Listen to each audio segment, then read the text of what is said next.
Okay, so welcome to Take Your Game to the Next Level podcast with Anthony Van Rooyen, Director of Ace Performance, Brett Robertson, Director of Performance, and Tom Frost, High Performance Manager of Ace Performance. All right, so today we're going to go through, for all of our athletes out there wanting to listen, and I think a critical point now, especially after COVID-19, we're getting into training again, and this is going to be purely based on 10 critical mistakes when starting a sports performance training program. Okay, how you guys feeling? You guys ready to rock and roll? Good to go. Another coffee. By the way, we got up at 4 a.m. You got up at what, 3:30 a.m.? 3:30, nice man. 4 a.m.? Yeah, 4. We're up early. We're getting into the routine of what it's like to be a coach in the performance industry. Okay, so very first topic, and this is probably, don't get us wrong here, there's a lot of benefits in this industry, but we're purely going to talk about the dark side of the fitness industry, right? So the dark side of the fitness industry, like I'll give you guys a bit of a background on my industry, just so I can put it into perspective, and then I'll ask these guys here a few more questions. But at the age of 15, which was 20 years ago, I started off, I believe in the right way. So I started off in the sports performance training program, and that was with Acceleration Australia. Okay, and that's our partnered company up in Queensland. Great experience, learned the basics behind movement, strength and conditioning, speed training, and then obviously advanced very quickly through the training models up there. And back then was, responsible for my career in sport. So since my time with Acceleration, I moved into the fitness industry and worked, I suppose the next 15 years in the fitness industry. And those 15 years taught me a lot about the benefits of, and obviously the issues with the fitness industry. So I've worked throughout the fitness industry, consulting, working for a lot of your big chains, everything that every program that was out there that was in fashion, I suppose, I've given it a go. I've done CrossFit, I've done F45, I've been a part of big box clubs, personal training studios, even strength and conditioning again. And I always come back to the purpose and the reason why we opened up Ace Performance, and that is, since my time as a 15-year-old and my time in the fitness industry, which spans 15 years, I haven't seen anything like what I'd experienced 15 to 20 years ago with Acceleration Australia. So, and that's one of the reasons why our industry is so unique and so different. The science that was taught to me at a young age, at the age of 15, really set me up for a successful career in sport, but also for a good life in training and health and fitness. And it's funny, but in my whole time in the fitness industry, I have not witnessed the same level of expertise and training and science behind what I was doing and the results I was achieving. So, look guys, I really want to just get your input on where the industry is right now. And I want to start off with you, Tom, okay? Because, we've had lengthy chats about the fitness industry, and what do you think are the biggest issues at the moment with regards to the fitness industry, which we like? Sex sells. That's my biggest one. Yeah. I think that we've had a big chat about this. I just don't think that the performance sector has its own sector in Australia yet. I think America does it well. Australia doesn't do it well, and so what's ironic about this is we're talking about the fitness industry, but we are the fitness industry at the moment because there's no real separation. It's just a knowledge thing, I think. You don't know what you don't know, and that's what we're up against. Sex sells in marketing, and that's what the fitness industry is using, and unfortunately it's not great for sports performance, and we're here to sort of hopefully educate a bit further on what sports performance means versus what the general fitness industry is chasing at the moment.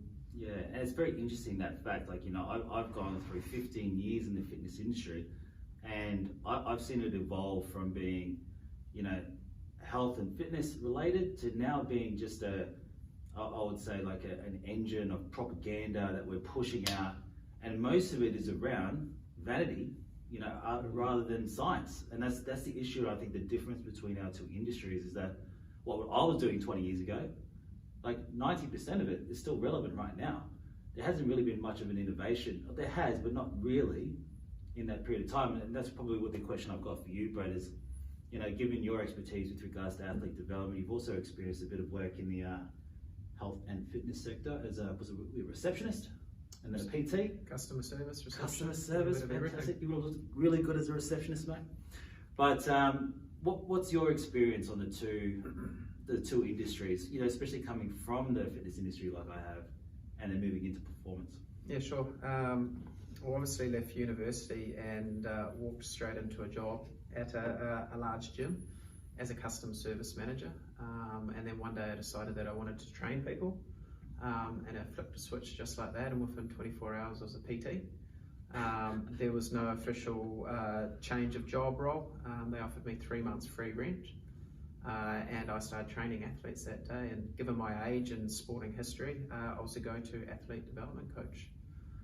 Little did I know at that time, I didn't even know how to do a deadlift properly myself, let alone coach it. And then I decided this wasn't for me. You know, I actually don't know enough, and I didn't feel like New Zealand had the opportunity for me to learn enough. So I moved over here and started the journey through the athlete development realm. Wow. Okay. So, you know, I think the issue we have here, and if we look at maybe the fitness industry, and probably my gripe with it, and I've developed teams of personal trainers in the past, and you know, like, really at the end of the day, the most successful PTs were really the ones who can market and sell themselves the best. Like, when you really think about it. So if you had rock solid abs, you had big biceps, you know, you had a bit of background in sport, you know, that would automatically qualify you for a look-in with regards to a PT role. And so the fitness industry for me is like, there's so many people in the fitness industry specializing in certain areas. How do you get through the noise? How do you get through that aspect of the fitness industry? Because let's have a look at it, it's like doubled every 5 years. The amount of trainers coming out at the moment is phenomenal. There's not even enough jobs for the people that are coming out of the industry at the moment. Like, what is your feedback on just the fitness industry and how they've shaped trainers to be able to accommodate the sports performance industry? I don't know how much they have shaped them to look after people within the sports performance industry. I've got nothing against PTs. I think we need to establish that pretty early on in the piece, but they serve a purpose. The qualifications can be reached pretty quickly these days because everyone wants everything now. And it just doesn't match up with what's required for athletes. I mean, athletes require a science-based training, you know, science-based proven training methods that are safe and follow a periodized plan we're going to talk about, you know, soon. And I'm really big on that sort of stuff, and they just don't line up at the moment, unfortunately.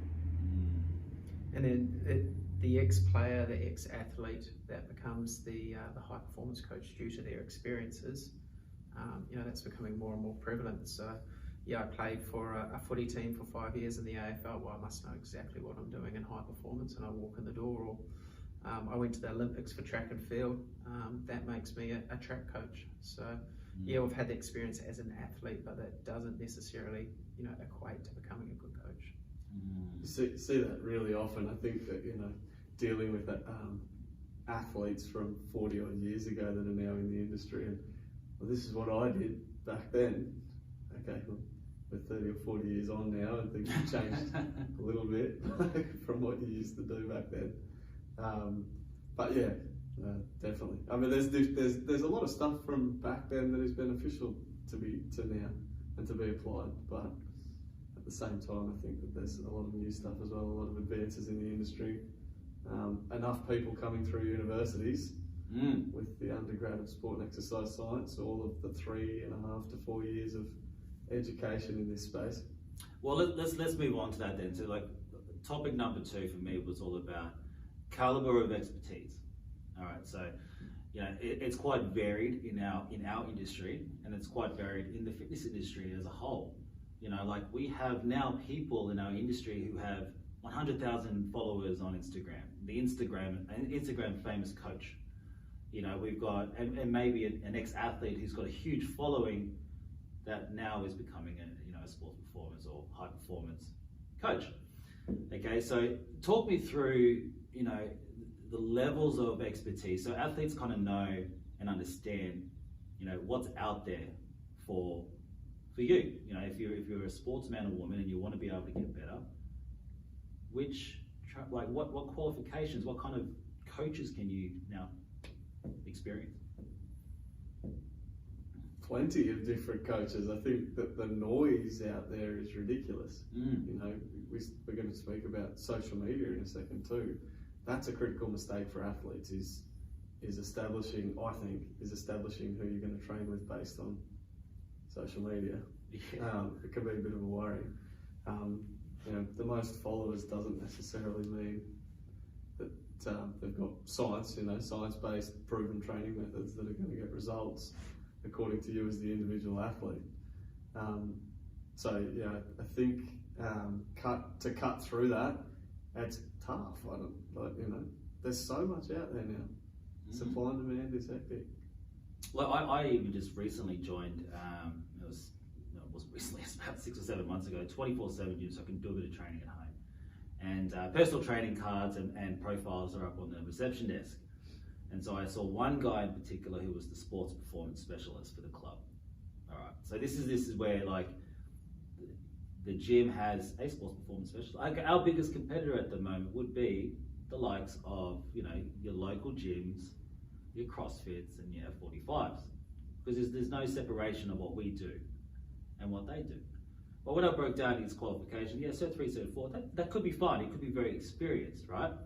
But watching him coach, he's a boxing coach, right? And boxing's a sport.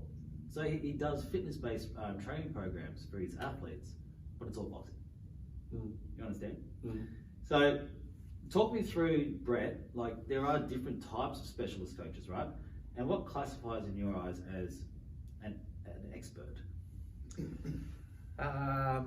Look, experts got to have proven experience. They've got to be within the industry for years, and that's not simply just coaching for years. That's mentoring other coaches. It's working collaboratively within teams. It's having athletes achieve success. What I think in regards to experiences and expertise in particular is there's a lot of pressure on coaches these days to know everything, to feel like they know everything, and what you'll tend to find is someone who's confident that they are an expert or has the experience is pretty open to saying, I don't know, you will need to go and find someone else. But you know, what we find these days with the pressure of I know this, I know that, is that you're going to be finding these sprint experts or rehab experts or muscle gain experts, you know, all the way down to coaches who are just there to help you build, you know, certain areas of your body. So really, really important when it comes to expertise that you look at their history. I've been in the industry for 10 years and I'm still many, many years away from being an expert. We talk about specialists, we talk about generalists. Here at Ace Performance, we are generalist coaches. We know a little bit about everything, but it's, you know, it's developing athletes. It's not fitness. It's not what the general public's looking for. Expertise is, you know, it's very niche. It is very niche, and I suppose in our industry too, like if you're looking at different caliber of expertise, you've got like your exercise physiologist as an example. You've got your sport and exercise science, you've got your certificate 3 and 4, you've got a physio even, you know, and then you've got, you know, your track coach. So like there's different specializations, I suppose, there, different niches. I think in the strength and conditioning component, we're looking at S&C coaches, they would predominantly now these days in our industry specialize in strength and power development. Would you agree? Like as a general. Yeah. It's the easiest in many coaches' eyes. It's the first thing they get taught. And it's probably what they enjoy the most as well, themselves as coaches. I agree. And then, you know, to the flip side of that, most of those athletes these days are starting to see the speed expert, which is a track coach. Now, the only difference between finding a track coach is that track coaches are good. Like, don't get me wrong, they'll teach you good running mechanics. But most of them have just a Athletics Australia certification, you know, which is built for 100 metre, 200 metre, 400 plus events. But they're not going to teach you how to change direction, how to pivot.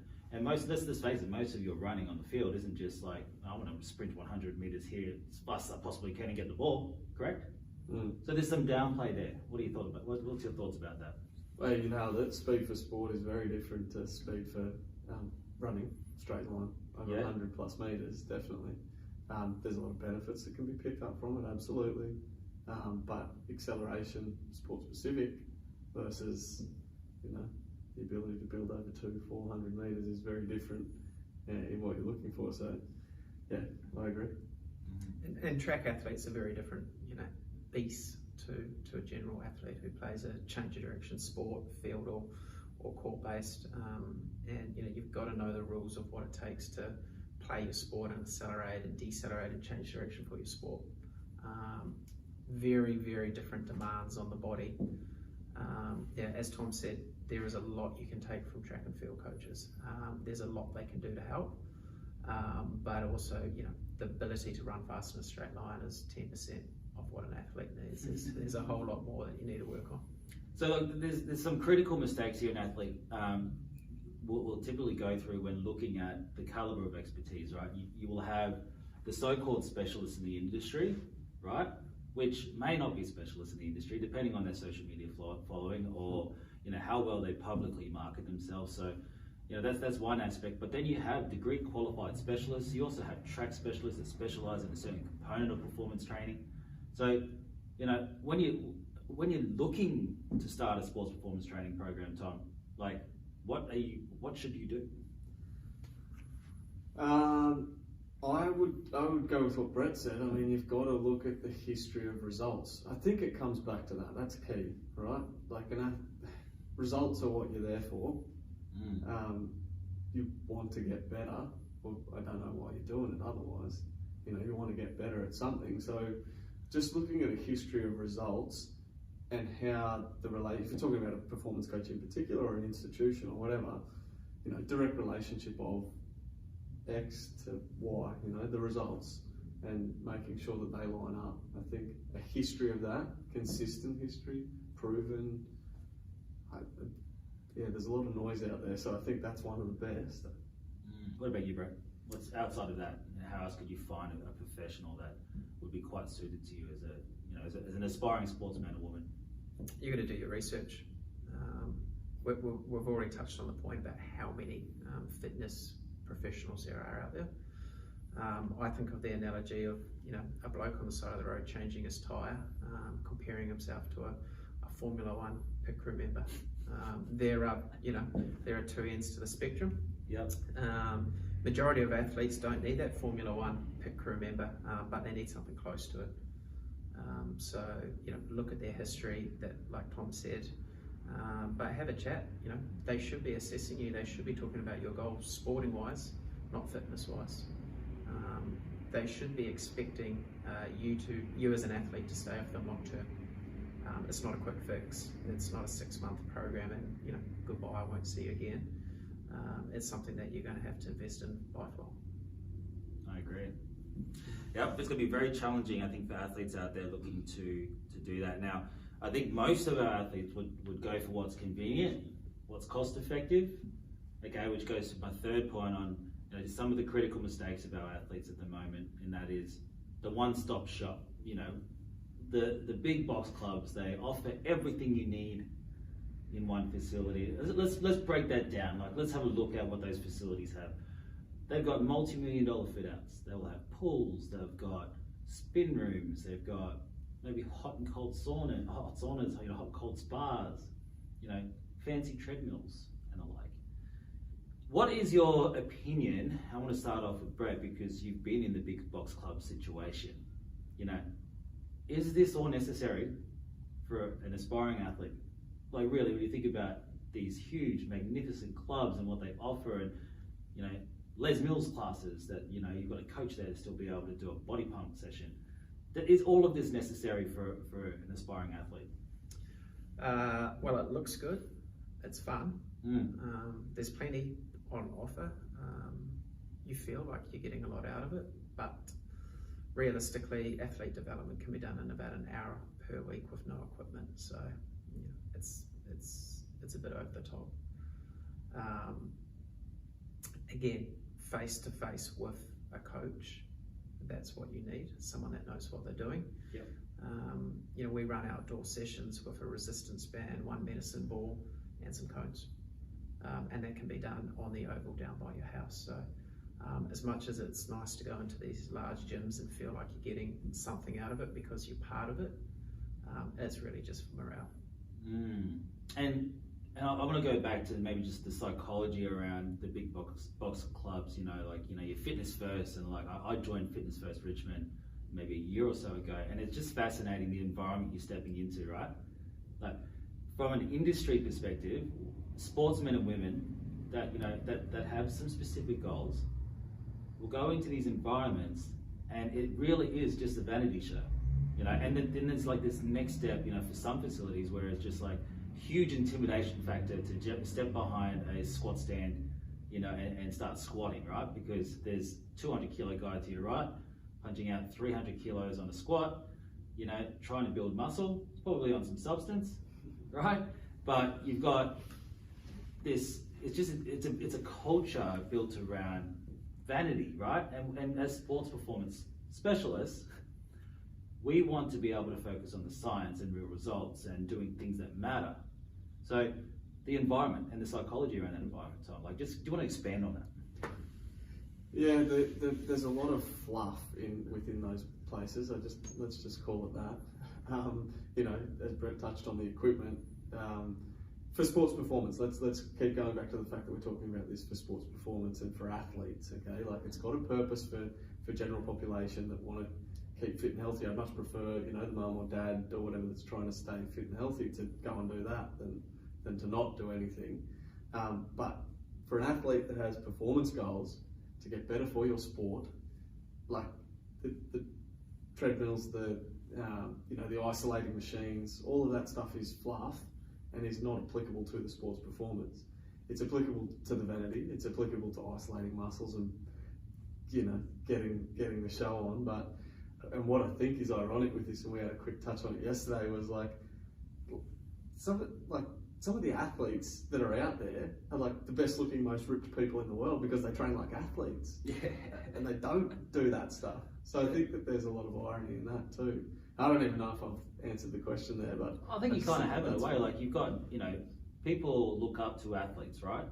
And athletes have, phenomenal physiques. If you want to look at vanity, they should be aspiring to that instead of going to, Instagram and Facebook and looking at, girls that, maybe have, photoshopped their waistline in the background and plugged a photo of them on Facebook doing some exercises. Like, I think the big box club is very much like that in many ways, right? So you'll have the mix of people coming in for health and fitness goals, which is great, and that's what the fitness industry is built for. We should be helping health and fitness outcomes no matter what. But I suppose the culture now of these clubs is that, it is all about looks, it is all about vanity. And how do you balance between the two? Like, is there going to be a time, especially, when I think, kids at the age of say 17 or 18, they realize that, having big pecs and big biceps is going to attract better women, right? So do they start to do they go, all right, sports performance training can now go to the side, I'm going to start doing what these guys are doing because they look amazing, and what are the risks with that? If you look at the risks for sports, it's huge. You don't run on your biceps, do you? No, you don't run on your biceps. Definitely don't.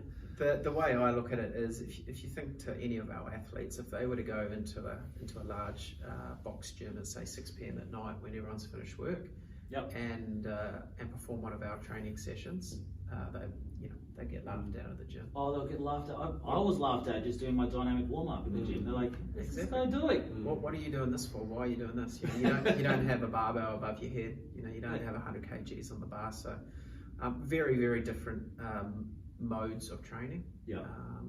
But each has its own benefits. But you've got to look at what benefits do you need for sports.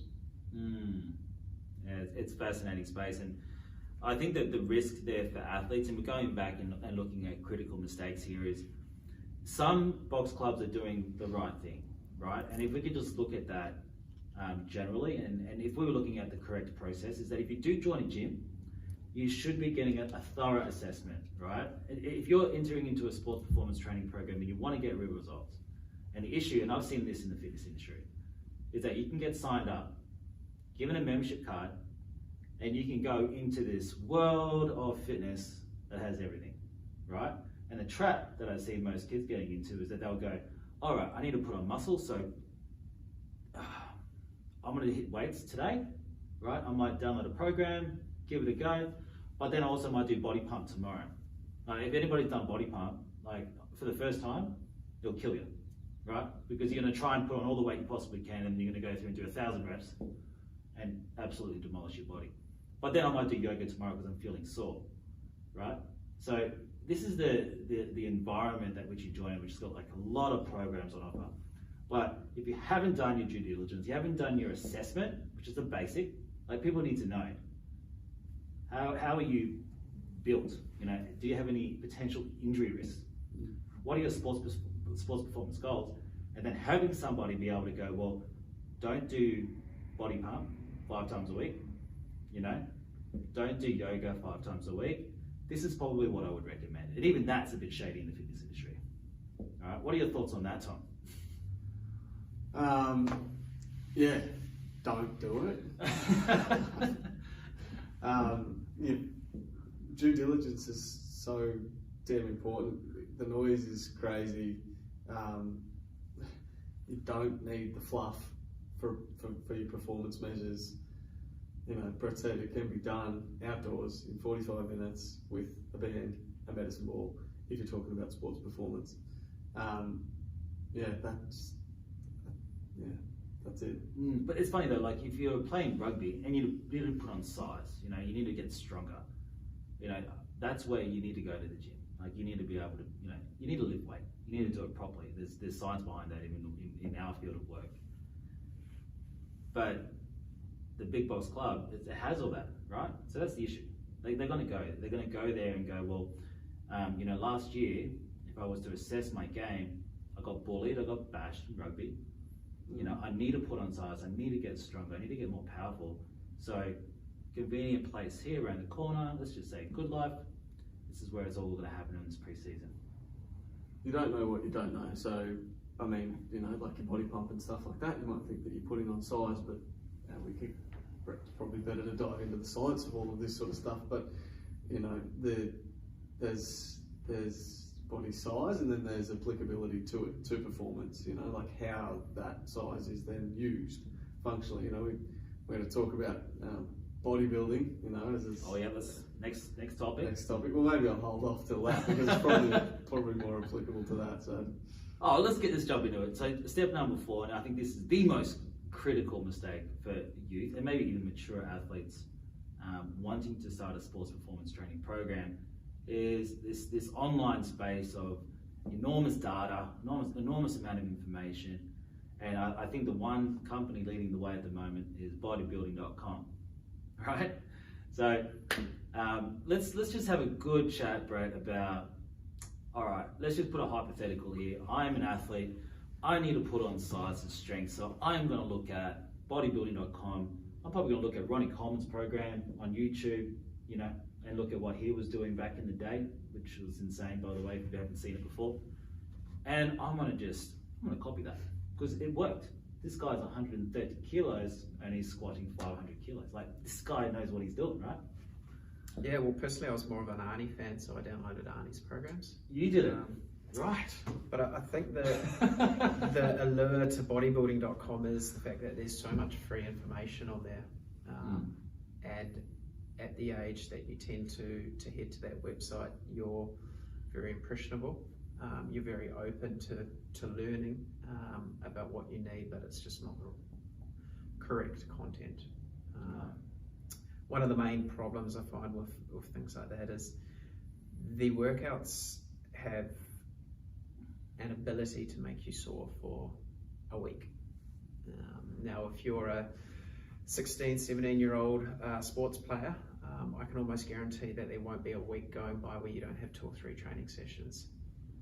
So that leg day where you pick to do squats into deadlifts, into leg extensions, leg press, calf raises, hammy curls, and then 30 minutes of abs, you know, may work for a bodybuilder who's then going to, you know, ingest 10,000 calories and not train their legs again for another week. But when you have to go home to mum's home cooked dinner that didn't have much protein, then get up the next morning and run, it's not overly useful. So a lot of it comes back to the education, and you know, we have many athletes that come in to the centre, and their parents may have grown up knowing, you know, what bodybuilding.com was, and they ask questions, and you know, it's all about educating them.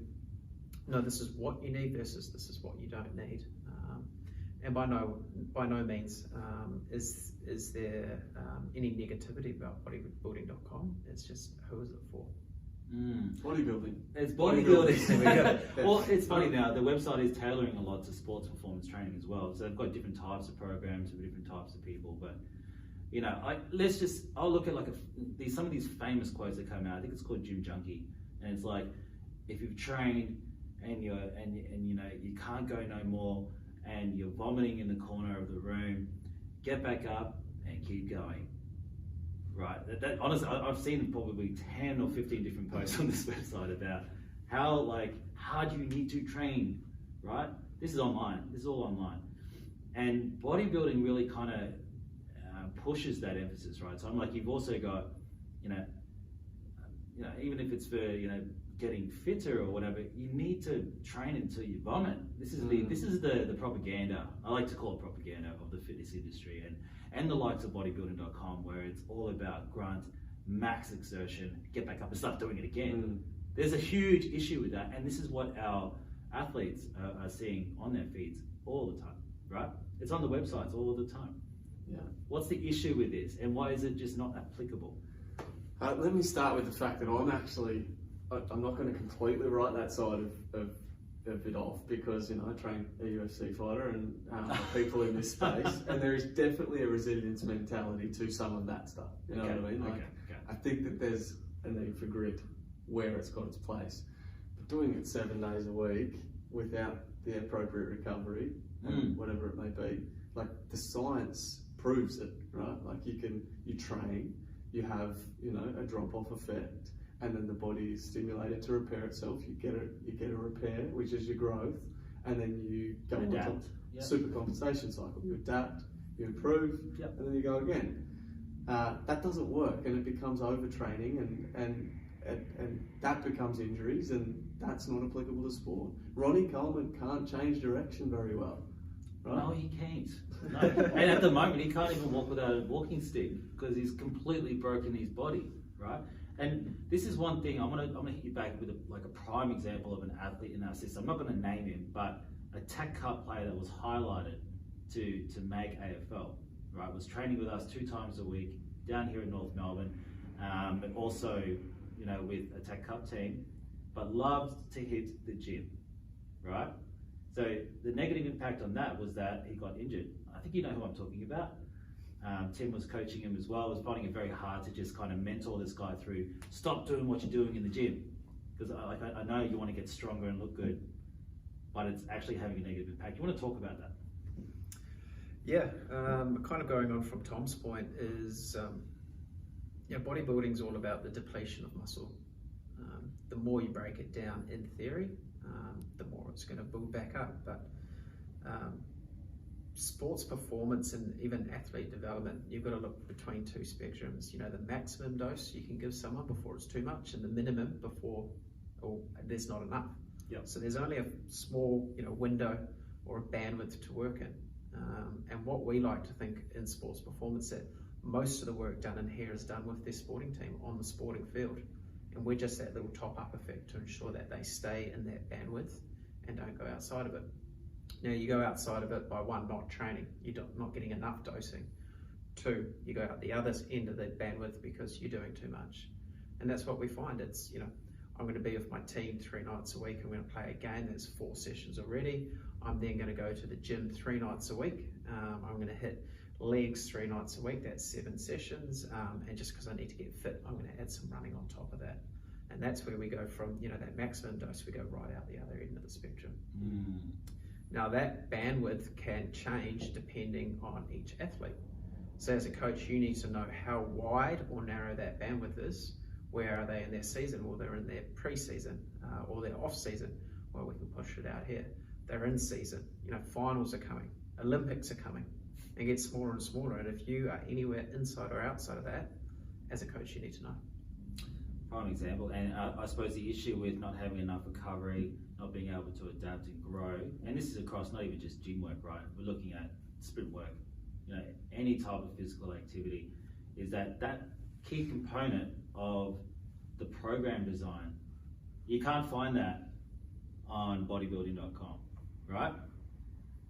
Like really, they're going to give you a program, or you're going to watch somebody train, but you're not going to see what's happening on the flip side of their recovery process, how they've been able to adapt, how they've been able to grow, okay, in any way, technically or even with regards to the skill set. No, and you can't find that at university either. We even find it hard to be able to master that, as within our industry, right? Because you can't track every single minute of what an athlete's doing. You can try it, but it's very hard, correct? Oh, spot on. There's 168 hours in a week, and we deal with this all of the time, like come in, run down or whatever, okay, well, what did you do? But I mean, you don't know that. We go back to mistakes, within the fitness industry. Like, you don't know that if you're in a large group box setting, because it's about what the class is for today and whatever. There's no personalisation of, I'm just not up to it today because I've got exams on at uni at the moment, right? Like the research that's out there in terms of injuries that occur around that time because of psychosocial pressures and all that. Absolutely. That are put on, it's huge. And that takes some personability of your coach to be like, hey, you're not quite here today, let's knock it back a little bit.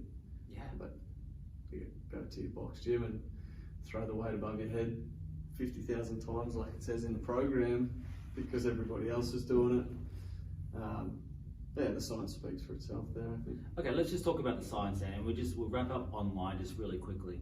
But there is so much information on the web these days. Like even I get confused. If I do a quick Google search on how to get faster, there is multiple conflicting, contrasting ideas and concepts, equipment to be able to get you faster. Now, how do you get through the noise of, the web? How would you? It's hard, but how would you?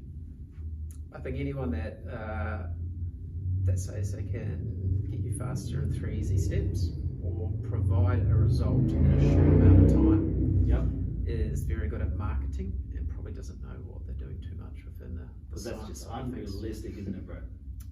Look, you can get faster out of one training session, but how long does that actually last for? So think about training as, it's a stimulus. As soon as you give yourself some sort of stimulus within training, you're going to get a result. But a lot of these programs perpetuate the need to get faster is the most important thing, and I want it now. All right, I want some sort of stimulus. I grab my phone, I've got a text message, serotonin, I feel good about myself. Yeah. I get faster, I can see the effect, awesome, it's worked. But let's have a look down the track.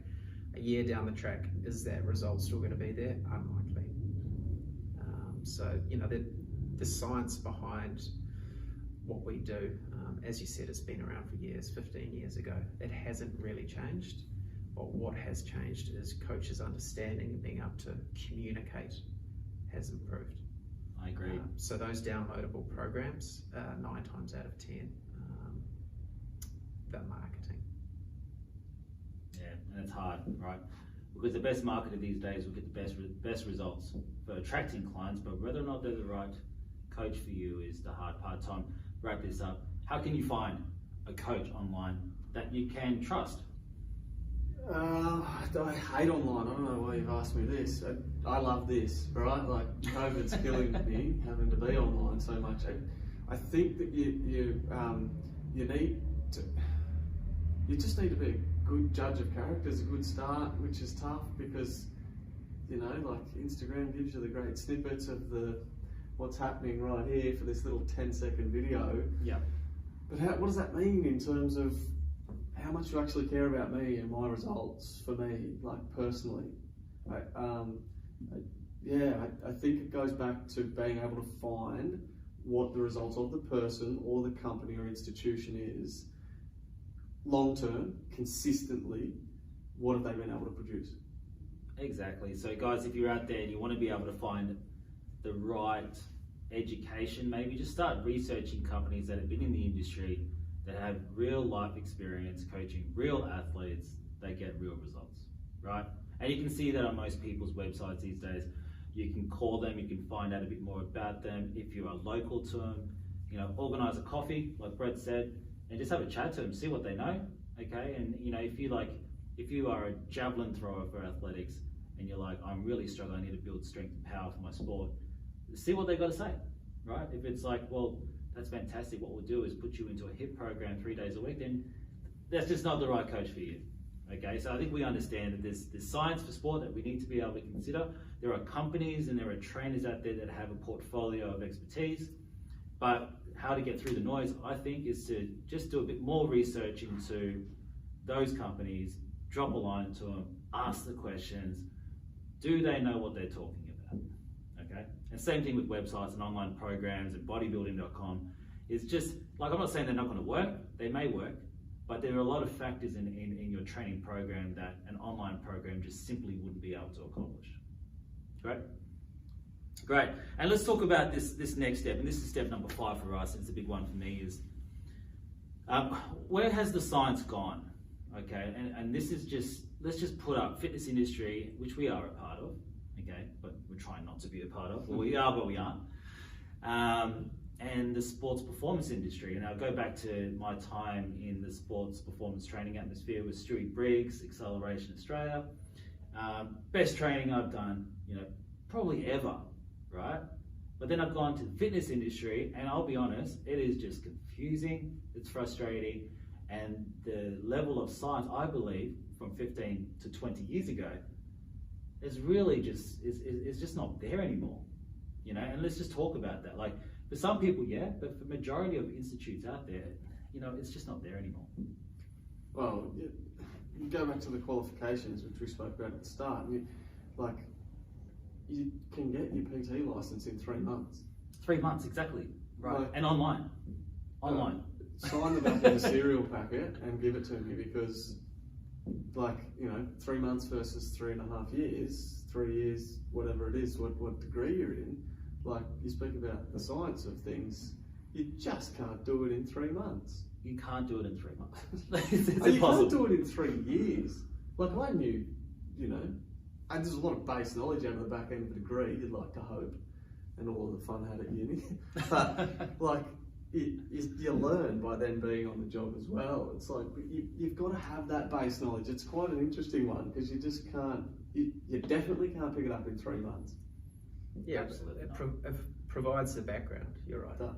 But, you know, the 4 years I spent at uni, I learned more in the first 4 weeks shadowing a sports performance coach than in those 4 years. So. And I hear that all the time, Brett. You know, even when you were running, and you guys were both running our intern or development coach programs within Ace Performance, the biggest feedback we're getting is that, and it's just like, it's blowing their mind, is I'm learning more in this period of time over 12 weeks than I've learned in my whole education at university.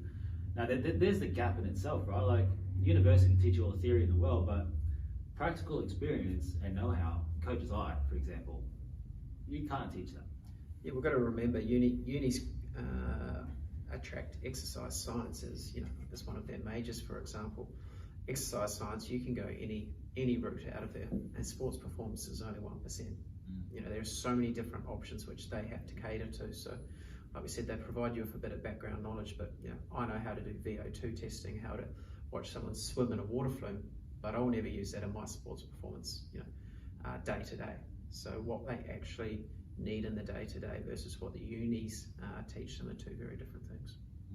And looking at the science then, right? So, and this is maybe the gripe, and I'm going to put something out there which is a bit controversial, but I've been playing sport now for, say, 25 years.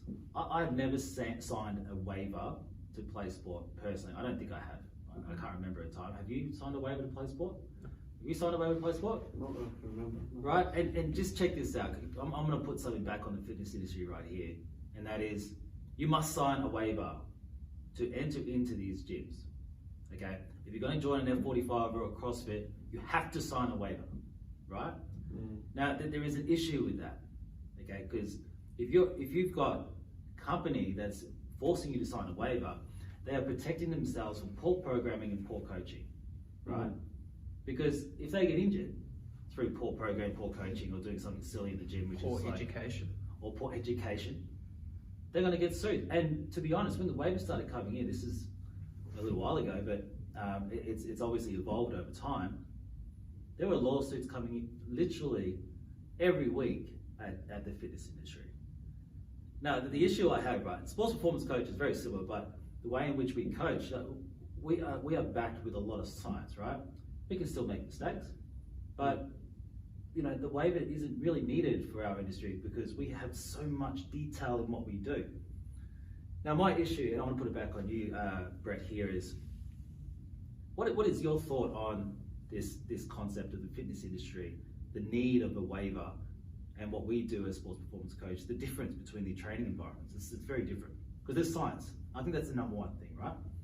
Yeah, look, it's designed to protect them, as you said, from what they don't provide someone. So, you know, what you see when you go into a gym, you know, myself personally can, you know, make your blood curl. There's no education as to what they should be doing. Because if you want the education, you have to pay. So I can pay a weekly amount, I can go in, I can jump on that machine, machine says it works my chest, then, you know, go for it. Whereas our results come from face to face. It's me spending time with the athlete, educating them.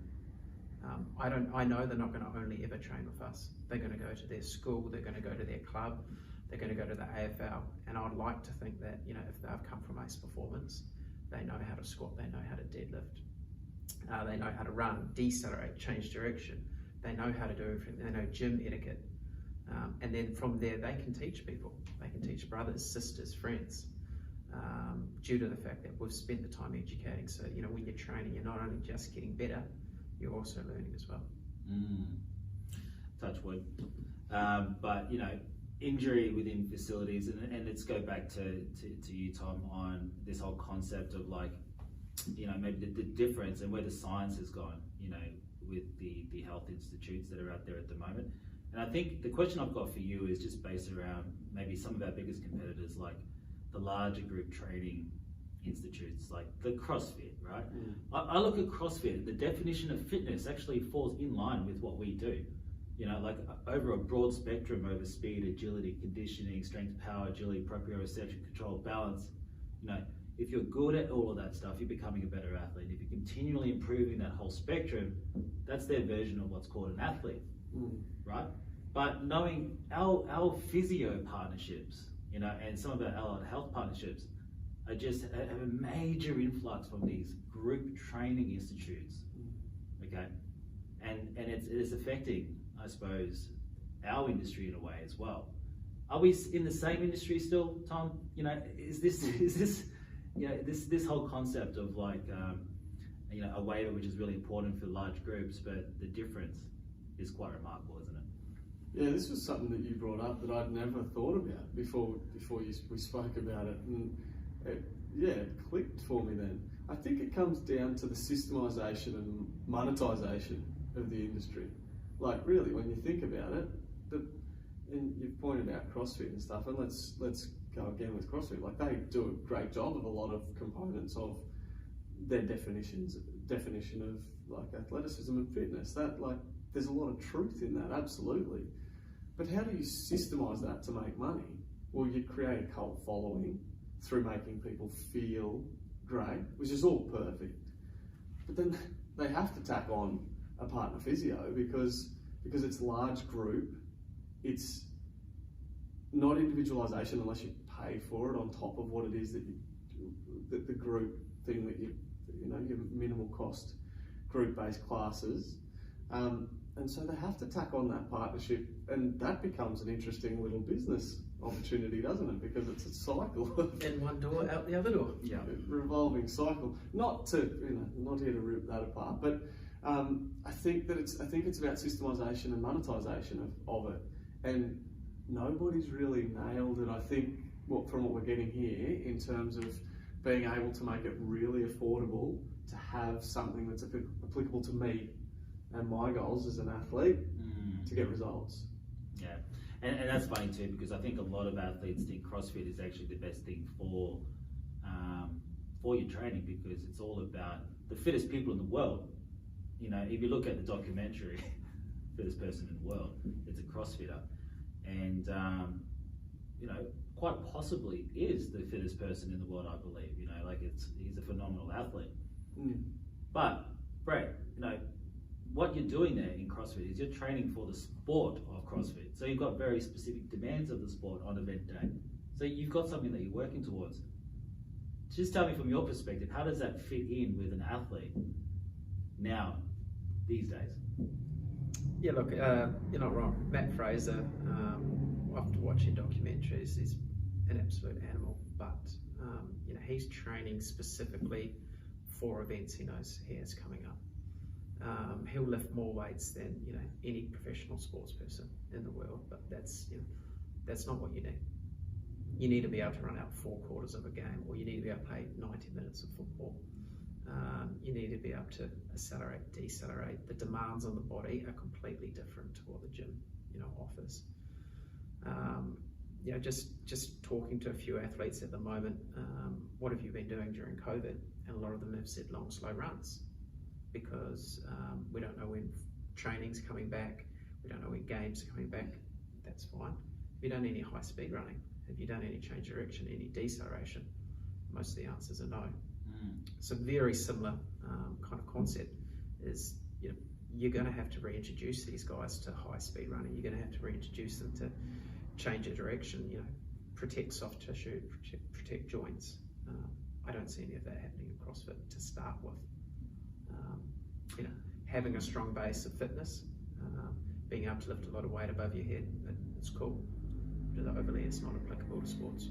Yeah, well, and that's the difference. I think, you know, coming from, like, I've done CrossFit, I'm certified a CrossFit coach. Back in the day, I did every qualification you could think of just to get a good taste of the fitness industry, and consulted for some of the CrossFits in Australia. And I think the one issue, that there are CrossFit companies out there doing their job properly, right? And they do things very similar to us, you know, activation, mobility, stretching. They do their warm-ups, they lift, and they lift with great technique, because they've got actually sports scientists in there as CrossFit coaches and experienced coaches. I think the one thing I like about CrossFit is that they do a lot of what we do. That, you know, metabolic conditioning maybe, you know, probably too hard for most people. But, you know, do we really need to do things like that? Do we really need to be able to handstand, push up, you know, do gymnastics? You know, do we really need to snatch? You know, and if you're looking at that, Tom, like, you know, you've got some huge athletes in you know, the Melbourne Storm pathway programs. You know, even when you're working in Papua New Guinea with the Olympic team there, you've got varied athletes. But, you know, CrossFit, you would do all of those lifts, gymnastics, you know, metabolic conditioning, you do Olympic lifting, strength exercises throughout the full week. You know, how damaging would that be for anybody specialising in the sport?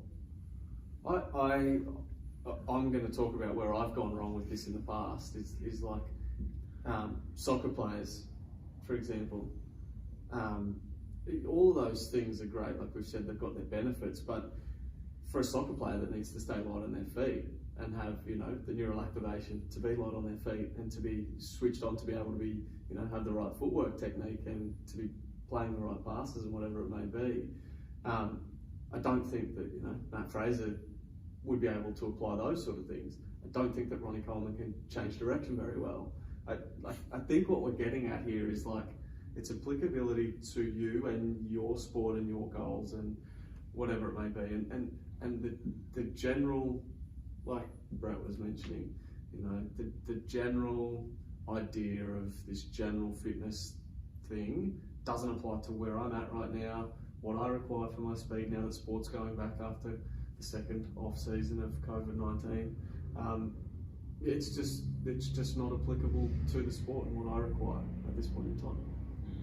One of the things is, if you look at CrossFit and you go, look, there's 100 exercises that they've done in the last month. Over 10 years, an athlete could potentially do all of those 100, but not in 1 month. You know, athletes should learn how to snatch if they're going to become a high-level athlete. Athletes should learn how to do gymnastics if they're going to become a high-level athlete. but over the space of 10 years, dose it in here, dose it in there, not within a 4-week block. Yeah, and I think that's the issue with the industry. We're just going to wrap up the science behind, where's the science gone? I think the science now is maybe not as prevalent as it used to be, right? Because it's all about money, it's all about marketing, it's all about systemizing a training routine to get the best outcome for the people that own the businesses, and I think, and if we just wrap up some of these institutes that claim to have the science behind their training methods, like CrossFit, right? It's just maybe not suitable for everybody because you just can't simply get that same result in a group training atmosphere. You need to have some kind of specialization. And if you're playing on the weekend and squatting and snatching every single day of the week, whatever it may be, just be very careful if you're joining those institutes, even an F45 and the like, because it may increase injury. Just like with the bodybuilding.com situation, where we don't have enough time to recover, we don't have enough time to adapt, we don't have enough time to master, and we're getting thrown in the deep end with some hugely complex activities and exercise we've maybe never done before, okay? Which need to have very strict coaching to be able to master. And you just can't get that in a group training atmosphere. All right, now Tom, this is your topic, mate.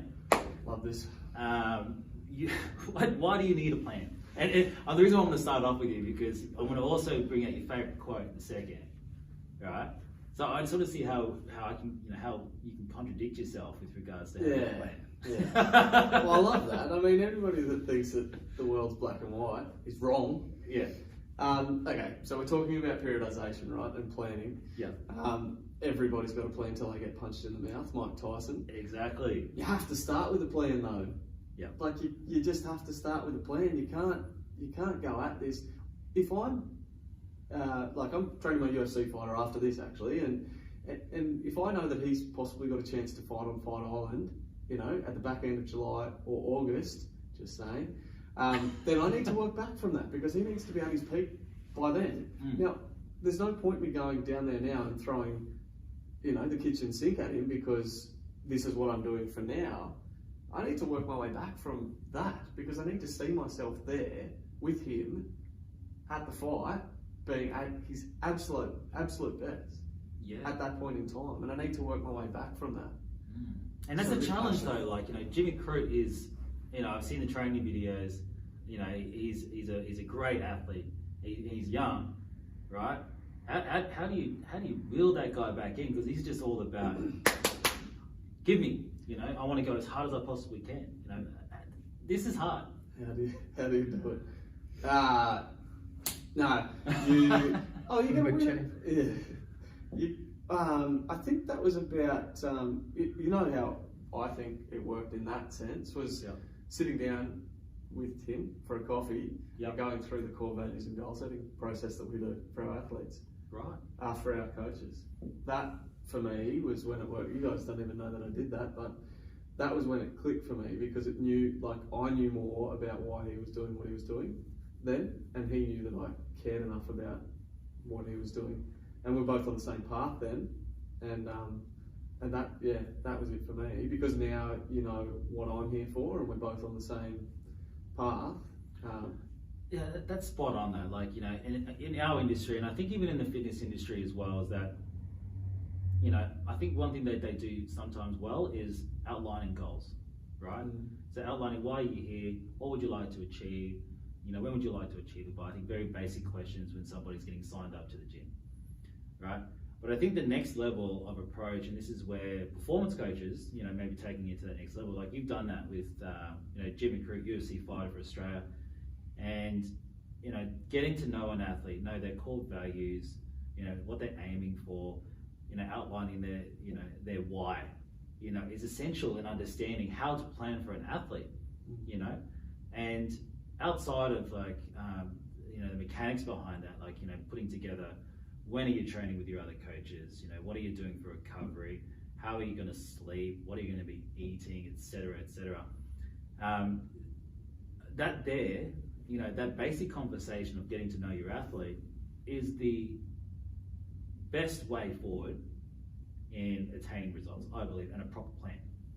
Yeah, touch on that, Brett. Like, you've written, I don't know, how many periodization charts have you written up?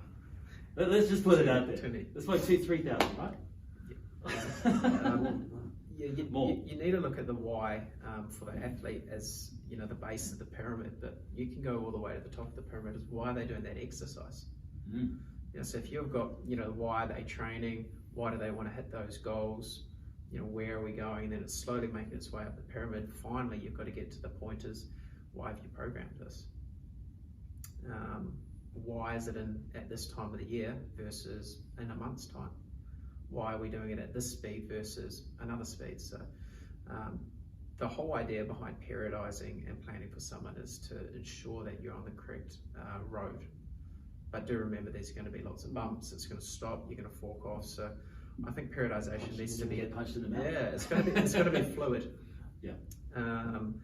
And again, you look back 10 years ago, I would write really good periodization charts. In my perspective, that looked good. They had heaps of bright colours. It was 12 months in advance, and then ultimately every time I would update programs I'd have to redo it because something didn't go along on that perfect continuum that I wanted, and there was a bump in the road, and that may have been they've changed teams, they didn't get selected, they haven't been training, whatever it may be. So, or maybe they get sick for a couple of weeks. Correct. Yep. Or they decide to go overseas with the family, which has happened before. So you've got to be fluid within regards to your periodizing and planning. Yeah. But if you don't plan, you're guessing. Absolutely. I think what was it? If you plan there's a few here. If you fail to plan, you plan to fail. And prior preparation prevents piss poor performance. I think is one of my favourites as well. Mate, and I wanted to go back to the planning and periodization aspect for you, Tom, because you've worked within an Olympic country program, right? And was it 1,000 athletes that you were responsible for across multiple different codes? But the issue here, we're talking about qualifications, right? And the expertise of coaches. You didn't have degree qualified coaches in Papua New Guinea when you're looking after your Olympic team. So you've had to develop these guys, right? You had to put together plans and periodization to fall in line. Now, talk us through that journey for you, because that's at the top level, right? But you had underqualified staff. How did you put it all together? Yeah, we had 1,000 athletes. We took 600 into the village, into the games village, and we had local staff that were really passionate about it. But there's no qualifications over there, and this was completely I didn't know this when I got there. Yeah. And I was completely green in the industry. I was a 24-year-old. Yeah. We're talking about the student mind. I'd just come out of uni. I'd been lucky enough to get a job with Acceleration in Brisbane, and was put, after 1 year of being a full-time coach, I'd go and run a country's, strength and conditioning. So I think that's why I'm so passionate about this space. Is you're spot on. Is there was. I wasn't going to coach 1,000 athletes myself. I thought I was when I first got there, and I thank my high performance manager for shaking that out of me. It took him 3 months, but I thought I was going to do it all leading into the games, and then just the outline, the structure. I had to get good at that to know that we had some reins on what was being done. So the degrees weren't there, but I had to upskill and empower those individuals to be as best as possible as they could to look after our athletes, to provide the best support they could straight away. And so, frameworks were in play. We used similar frameworks to what have been used for 20 years now with Acceleration and in Brisbane, and we had to apply best practice, and we got punched in the mouth a lot. Of course you did. But we had a plan which helped us to get back on path. Yeah, so interesting space there, mate. And I back to you, Brett. I'm just going to bring up maybe a couple of athletes here that I know that you enjoyed coaching, and this was the Serbian bobsleigh team, right? Now, this is a very unique sport, a highly powerful sport, right? Like, you need to be fast and powerful, but you're training somebody in a gym in Queensland. It's like 39 degrees every single day. And they are a bobsleigh team. Like, the planning and periodization, the coaching for something like that is remarkable in my eyes. So talk me through that experience. Yeah, well, quite lucky that I wasn't the head coach on it at the time, because it would not have been nearly as successful as what it was. But you know, learning from Jim, and Jim did have to take some time when I think he went overseas, so I managed to jump in and help out a bit. But yeah, it's as Tom said, you've got to look at where did they want to be, and the next Olympics, which would have been Sochi, was it was still quite a while away. It was at least 12 months. So you know, where do we want them to get to? What do we deem as, you know, a high enough level? What's the gold standard in bobsled around the world? What are some of their performance markers? Where are we at in regards to those performance markers? And how are we going to get to those performance markers? And if not, top them. So. You know, it really doesn't matter what sport, doesn't matter where you are, everything you've got to work out baselines, targets, and then what's the plan on getting to those targets, and how fluid are we going to be with that plan.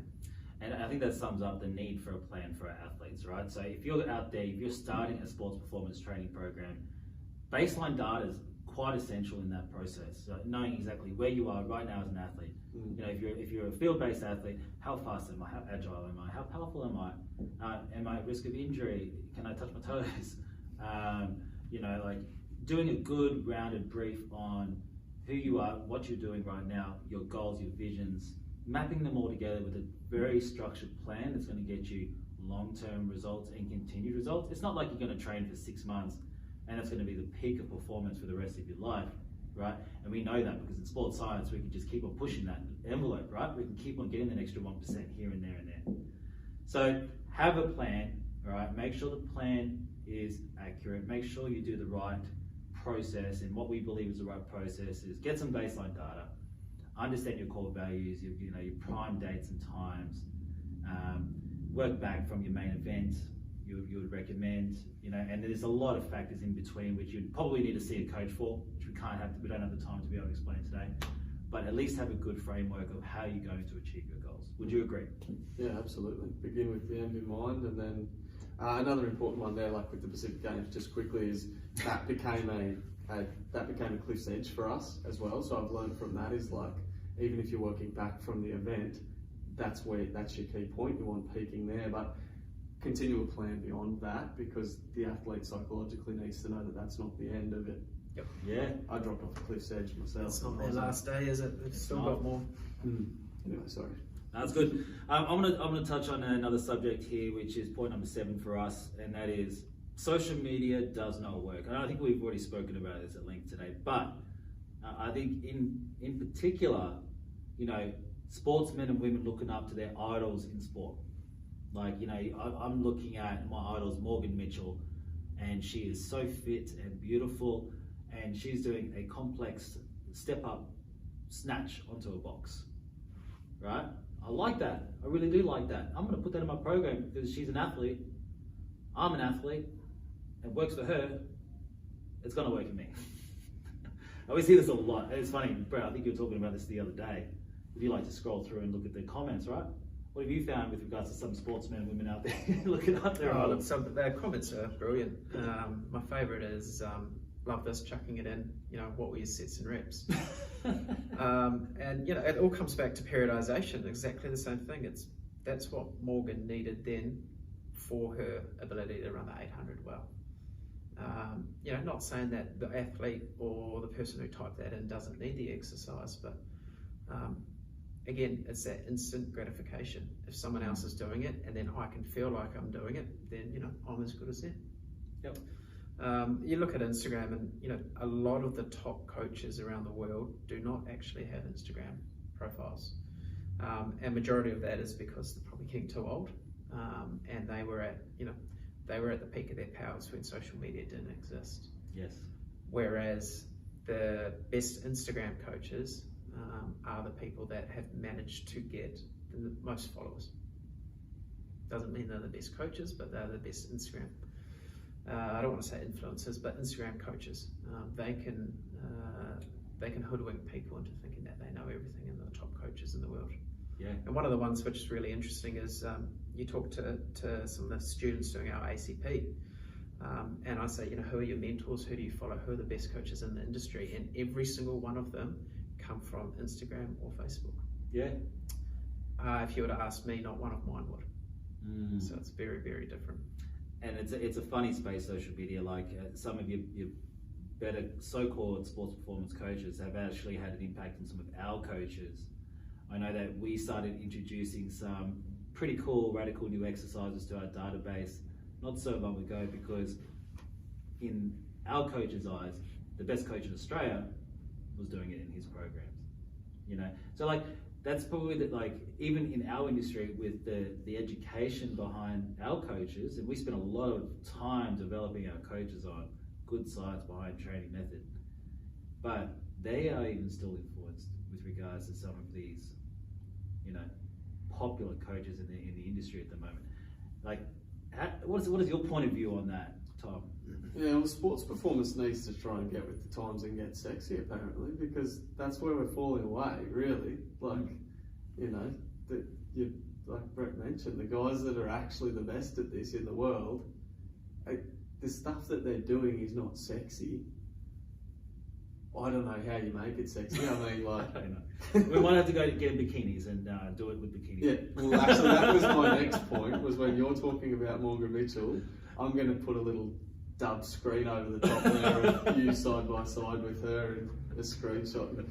That's why you shouldn't be doing Morgan Mitchell's program at this point in time, because you look nothing like her. You don't have the same body makeup. You're definitely not running the 800 metres in 2 minutes. And I can't run 800 metres. You don't drive 800 metres.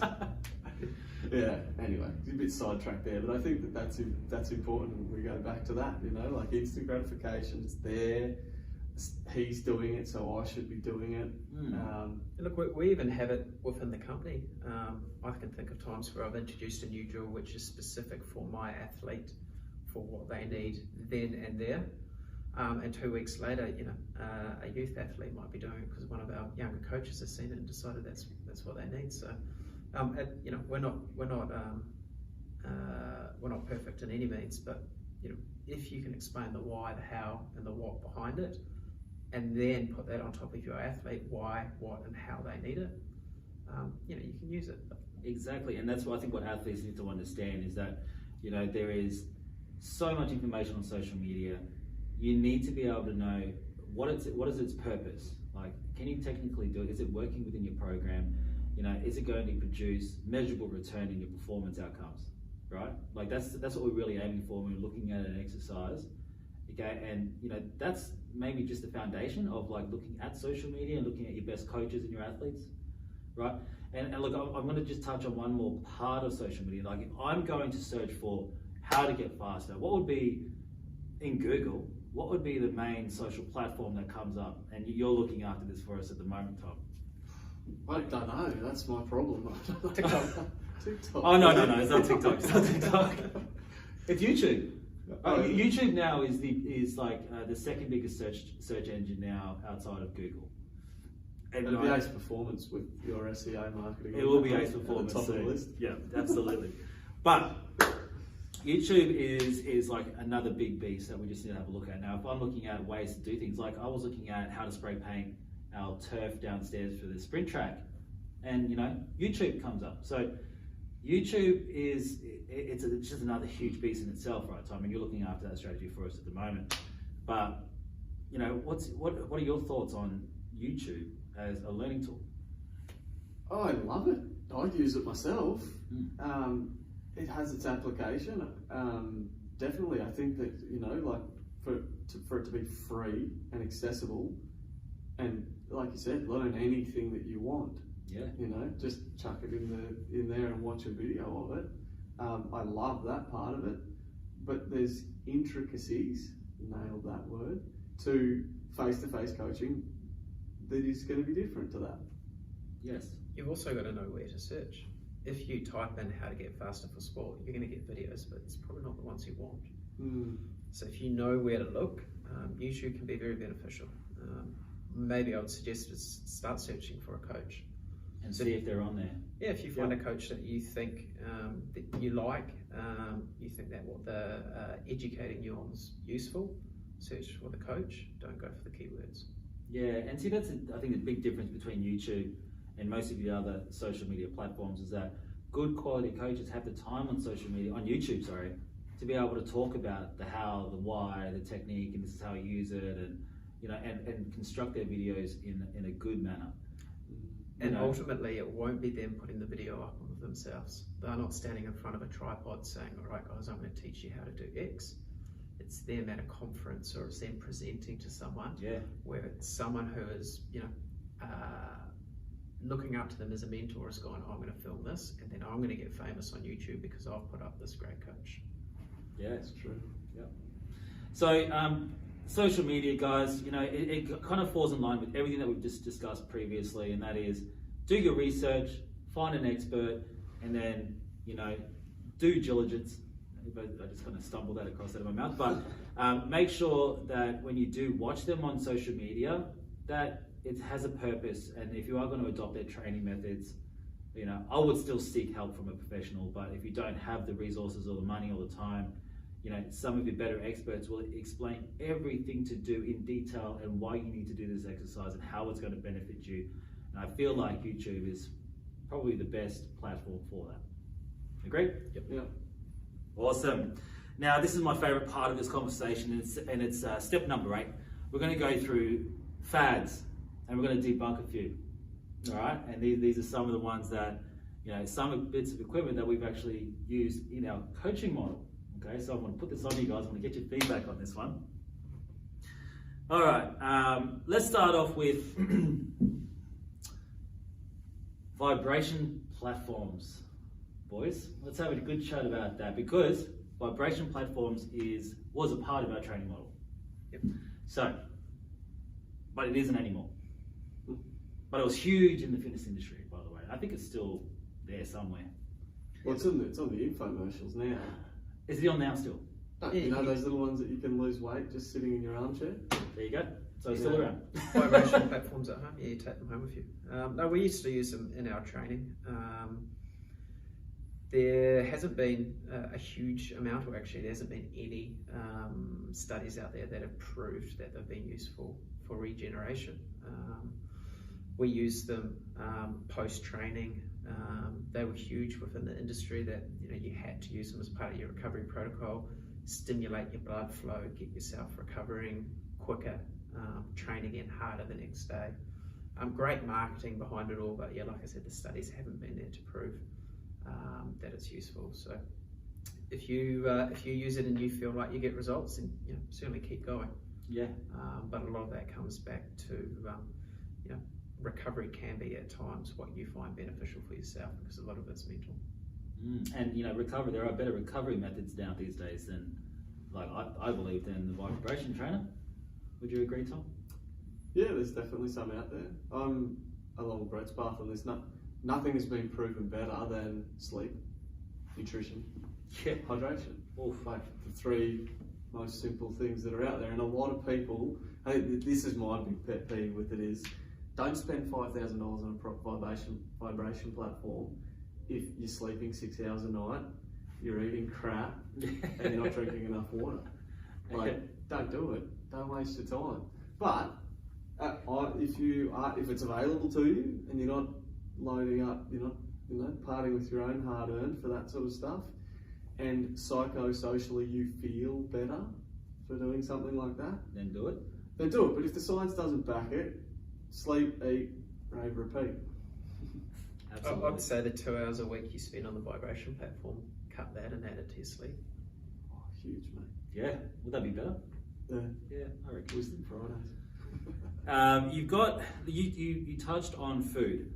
Okay, now the worst part of the fitness industry, I think it's the darkest side of the fitness industry, is the supplement industry, right? Now this is in many regards, a lot of your fads have come from diet, nutrition, and supplements. I remember when I first started taking supplements back when I was younger, I took Super Pump 250, right? I also took, there was another one which was like potent, like extremely potent, but it had illegal stimulants in it. Like it was soon banned from the market, right? And I think the biggest trap you can get to, the biggest mistake you can get to if you're an athlete, especially if you're getting tested at a high level, is the supplement industry. Like the propaganda and the bullcrap that comes out of the supplement industry is insane. And you know, like the question I have for you, Brett, is, you know, like we take supplements here and there, right? Like we're okay with that, but you know, for youth and for, you know, masters athletes and for semi-professional, professional athletes that are wanting to get that extra edge or get that quick gain, talk me through your process of elimination. Talk me through some of the issues that you face within the supplement industry, because a lot of it is, well, just bullcrap, isn't it? Yeah, well, I think the first problem is quick gain. You know, it doesn't come like that for athletes. No. It is a long-term decision of eating healthy, picking the correct nutrition to go into your body. I think it's as simple as, you know, how hard are you training? Can you recover from that training with what you're eating? If the answer is yes, then you don't need supplements. But we look at majority of athletes, and most of them are not professional athletes. So they have to go to university, they have to work, they have to go to school. That means they can't sit there and have, you know, 3-course meal, a nice steak, some carbs, some veggies straight after training. So we need to supplement their nutrition, and that's where something as simple as a clean protein shake will do the job. And I would like to say that most of our athletes that, you know, come in and lift weights will be taking protein shakes post-session. You need to do it. You can't have food readily available enough to go into your system, especially if you're in the car driving home. I know for myself, it's a fair hike to get home, so the time taken to get home and cook some food is just not worth it. So it's, what can you put in yourself? The best part about it is you can go to your local petrol station, your 7-Eleven, and there's healthy protein shakes there now. Yep. So going into the big nutrition warehouses, and you know, I got 1 MR when that first came out. I didn't sleep for 2 days afterwards. I quickly didn't use that again, or as much in the scoop as I did the first time. But no, you don't need that. No. You don't need the stimulants. If you're not excited to come in and train with a coach and get better for your sport, then you know you don't need it. Those pre-workouts are not necessary for athletes. They are for the people that are, you know, working 6 a.m. to 8 p.m. and then decide that they need to go in, but you know, ultimately you're not going to sleep after it either. No. And like, just have coffee. Yeah. Same. Black coffee will be fine. Hey Tom, so back to Papua New Guinea Olympic team, and I think this is a pressing point on nutrition. You've come from Australia where nutrition is heavy, right? Supplements heavy, and you went to Papua New Guinea. Tell us about your experience on supplements, because very different kind of culture over there, right? Yeah. We actually took supplements up there. Like I mean, there's bits and pieces of it. It's not like, you know, they're swinging from trees and stuff. Like it exists up there. You know, there's a market for it now, and we took it up, supplements, because our athletes were. Supplements is the key word. Supplement. It's to supplement nutrition, and I think that's just something I wanted to employ. So we took it up there based on the fact that a lot of athletes might have walked to training and weren't going to get, you know, a protein boost within their 20 to 40 minute window post the exercise session, and a lot of the exercise that they were doing was new to them as well. So the level of stimulus on the body was massive. The biggest results we saw though was after we introduced a food pack. So they still got their supplement, which was a protein shake following their gym session, and that saw a little bit of results. But there was one day in particular, and I spoke to you about this the other day, where I came into the gym and I saw our men and women's volleyball team, and it was after we'd implemented the nutrition, the food packs. Food packs, yeah. Oh my God, and like it still makes my hair stand on end, because I've still got that snapshot in my head. These athletes have become athletes, like in the space of 2-3 sort of months, 2 months post us implementing food packs, where they had a kick of protein post, and then they had a tin of tuna, some bread, a couple of bits of fruit, you know, for the whole team, and they would take that with them, so they get like a secondary protein source, food, nutrition, the carbs, you know, and what it did to the body was unbelievable. To this day, that stays with me. So supplement your nutrition. It's not instead of. Otherwise, they'd be called instead ofs. Yeah, and just be careful, guys. Like Asada, is it Asada and WADA? They pretty much have the products you do not want to use if you're playing sport. Like, we don't want to fall into the trap. I think just recently, Brent, who just got caught recently. Someone in the professional sports. I think this week in the NRL got caught doing the same mistake. All right, it's publicly listed. You can find out which ones are good for you, which ones aren't. We do that here at Ace Performance and make sure that it's good. And going down to your local supplement store, there is a lot of crap out there. And what they want to do, obviously, is sell you as much product as possible. I remember as a kid going through, I literally left the supplement store with a pre-workout, a during workout, a post-workout, a sleep formula, so that I could get the best possible results for my training. That's like $300 worth of supplements. And I didn't really need. I just needed to eat healthy and take the time and prepare food and do it properly. I probably needed the protein shake, but I didn't need everything else. So just a lesson to be learned there, guys, with that fad. Now the other one, I'm going to touch on one more here, and that's if you want to get faster, like really fast, you need to have a parachute. Okay, this is one that I see on social media, all the time. And I think it's actually part of some of your speed kits you could buy overseas, right? The parachute. Talk to me about the parachute, Brett. Is that going to make you faster in 5 weeks? Yes. It will? Yep. Oh, talk to me about it. Cool. No. Look, it's not going to not make you faster, but it's not your most effective use of time. So resistance sprinting, which is what it basically is, similar to carrying a sled, is a useful tool in making athletes faster. But just because you see someone doing it and because it looks cool doesn't mean you should be doing it. So Dusty Martin's just released an ad with Bonds of him wearing his jocks, running down the track with a parachute behind him. Yeah. And I can almost guarantee Heart Sport are going to be sitting there, licking their lips, watching all their parachutes, fly out the door to the Richmond bandwagon fans who want to run just like Dusty did. So, no, again, it is a useful piece of equipment if you know exactly why, how, what, and again, you've got the athlete that needs it.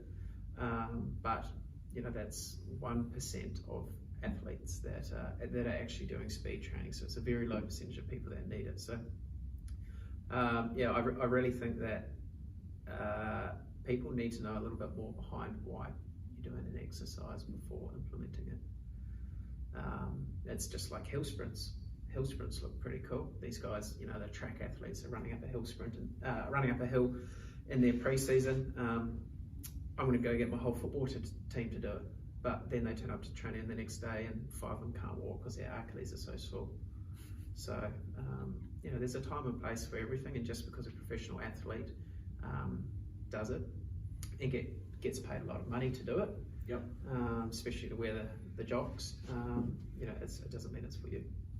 I agree. And let's go back to social media, and at the moment, one of the highest selling items on social media at the moment is the booty band.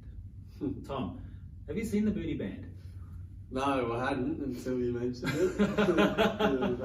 The booty band is we use mini bands, right? Yeah, it's essentially the same thing that we've been using for years. Yeah, but it's a little bit different, maybe a bit. I think our application of use is a little bit different. No, but so their bands maybe a bit more resistance in them, but it's all around building a booty. So if you want to get a big butt, okay, which actually has some practical benefits. Oh, absolutely.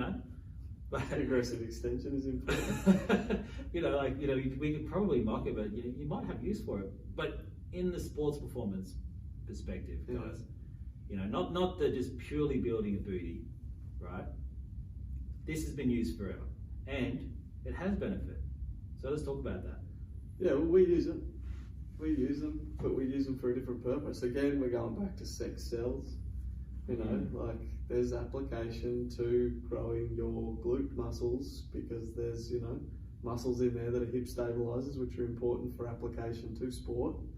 but 50,000 different ways to do 50,000 reps is not applicable to sport. It's applicable to getting a big bum so that you look better for your Instagram followers. But it does everything that you need for your butt. It does it for you, so you don't have to do anything. I think it does everything for you. Right, so you just sit there with the band around your knees and it's done. I look at the band though, and I've seen a lot of this stuff, a lot of the exercises that we do in our program. You're looking at glute activation. Like, it's activation. We use it for activation, correct? Brett, like, we don't. There are better ways to build strength and power behind your glutes, we believe. But again, I just want you to debunk this right now for an athlete. It's for glutes. You want to look at function. What is their function during a certain movement, and can we in theory complete that function? So without going down a rat hole, activation is probably again still not the right word for anything, because I'm sitting here and my glutes not activated, they're not even working. Okay, but chuck a band around and turn them on. Otherwise, they'll never turn on themselves. So yeah, like I said, activation is not the correct word, but it's probably more function. What is the function of the glutes? And having big glutes is not, it doesn't mean they improve their function. Doing exercises with bands around your knees, such as squats or deadlifts, is not going to prevent you from doing a hamstring strain, even though certain people think it may. So yeah, look back to function, and what's the function of muscles in space when you're moving? Not one muscle at a time. What about two? What about a series of muscles? How do they connect to each other? Do they recruit in the correct order? Look, there's plenty you can look at. There's so much. But I think that bit of science behind it. What you're getting at though is that isolation is the enemy of athletic performance. Really, when you think about it, like, in a nutshell, like, it's a very generalistic approach to it, but we don't really want to isolate. And there's probably multiple reasons, right? If you're just working on your butt, and people think that glutes are the be-all and end-all of sports performance training and having big, powerful glutes, but there's also this issue of symmetry, asymmetry, right? And there's mechanics around running that will be impacted. There's the risk of injury because overdevelopment of certain muscles in your chain. So these are things that we try to factor in when picking exercises. Is that correct? Yeah, perfect. And that's comes back to having a coach with knowledge that can assess an athlete. Assessment doesn't need to be just a screen. Can you lunge? Can you jump? You've got to look at the way someone moves, the way they walk, jog, run, and work out. And everyone has a natural asymmetry in their body. That's the way they've developed over years. I know I'm starting to get one from the way I sit in the car every day. Yeah. So as a coach, you've got to be able to see what those are, and not work away from them, but use them as a strength, but also build upon the weaknesses. Very interesting. So booty bands, guys, good for Instagram, maybe not the best for sport. Okay, but it has some use, but not a lot. All right, and guys, just last one, and this is just more for you, Brett, and that is the body blade. So the body blade was used a lot through strength and conditioning programs, and I think it's been now evolved to being a full body workout regime now for the body blade. If you go into the website, I don't see much of a purpose in utilising stuff like that, but just talk me through that. Brett, talk me through the body blade. Yeah, well, I've only ever been introduced to it in a rehab sense for shoulders. Yep. Really, really good tool for working through some late stage shoulder rehab, mainly from surgery. But yeah, you introduced me a few days ago to doing bicep curls with a body blade, squats with a body blade, and basically it's a stick which you hold, which has ends which fluctuate, and the harder you throw the stick, I guess you call it, the more bandwidth at the end of the stick, and the more pressure it puts on certain parts of your body. So. Look, it could be good for someone who's stuck at home, who has no motivation to train, and then gets given one of these, and all of a sudden they get 2 or 3 sessions out with it. But within regards to sports performance, it's very limited with its applicability. Yeah, so currently debunked, and like what we used it within our coaching model back in the day. We don't use it anymore, but was a huge part of the program back in the day. So even in our industry, like, we will go through periods of trying new and innovative bits of equipment, right? But we always then go, is this actually getting results, right? Yep. Is this benefiting me in any way? And if not, then it goes out the door.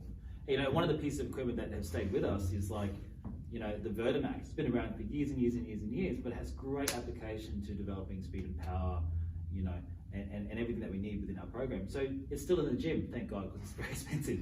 But, you know, if it didn't serve a purpose anymore, and it was outdated, we just would let it go, right? If it wasn't backed by science, proper training methodology, it wasn't applicable, then see you later, pretty much, right?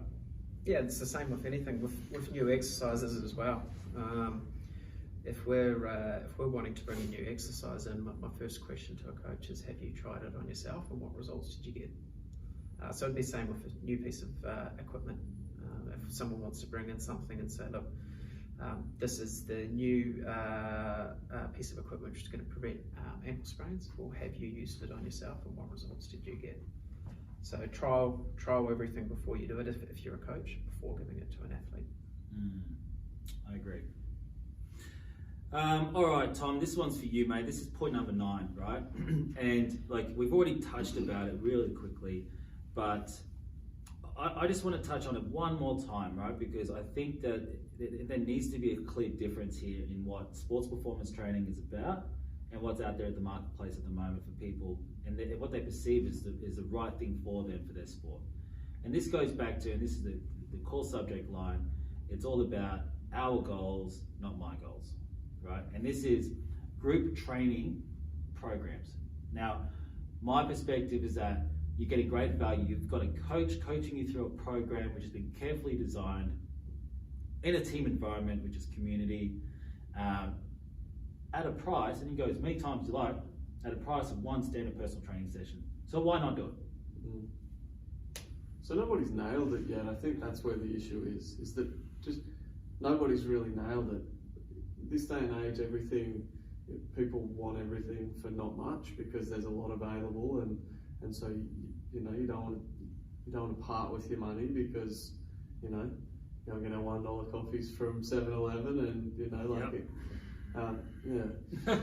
So I think that's what it's about. Is it just that the performance industry hasn't done it well because it takes time and effort and energy to do stuff that's individualised or personalised to some extent, which is what performance training should be. And we've said this multiple times throughout today. So, but there are some leading sports performance training companies out there that are doing a large group model like this. You know, like some of our competitors as well. And that's one thing that we probably need to discuss as well. Like, let's talk about the science behind that. Like, I don't believe that nothing can ever beat one-on-one, obviously. Right. That's just my perspective. The one-on-one time you get with a coach for a full 45 minutes or an hour, you just can't beat that. But like, we don't just do that. Like, we do have a group training model, right? And we did have a large group training model, but we trialed that, and while it does have benefits, I still don't think that it's the right way forward for our industry, because it's just too complex what we do. So talk to me about that, boys. Like, there are sports performance training companies, there are the other companies that we're talking about as well, like your F45s, your BodyFits, your CrossFits, your Les Mills classes, there's boot camps, like there's so much out there, right?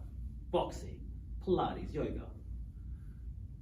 What is the key, what are the key reasons why this will not work, even in our sector, from your perspective?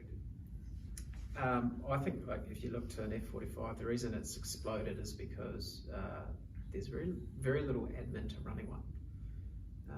It's a generic program which the coaches can set up on a day. They can pick from a range of exercises. For 45 minutes, it's done. Let's bring another group in. It's done. You look into a one-on-one model for any coach, and not necessarily sports performance, but there's a lot of planning, the whys, the what's, the hows behind what you're doing. And it's going to be applicable to one person, so it's a lot more niche. Group sports performance training is tough. If you're looking to run it effectively, you basically have to run a template program. and then if you're a good enough coach, you can individualise the way you give your feedback. But again, just because the group's squatting, does that mean I need to squat as an athlete? Just because the group's sprinting, does that mean I need to sprint? So, everyone's very different. I think the best model, in my opinion, is a small group model. Semi-private's probably the better way to describe it. Not necessarily due to the coaching, but I think also due to the atmosphere, the community, and the ability to work with someone. Yeah. And over my years of coaching, some of my best mates have, some of my athletes have now become my best mates. It's because the time you spend with them, seeing them at their most vulnerable, and being able to talk, and mentor them through. And I remember times where you could have 3 or 4 friends in a group training together, and then they'd all head out for a coffee or a protein shake after training.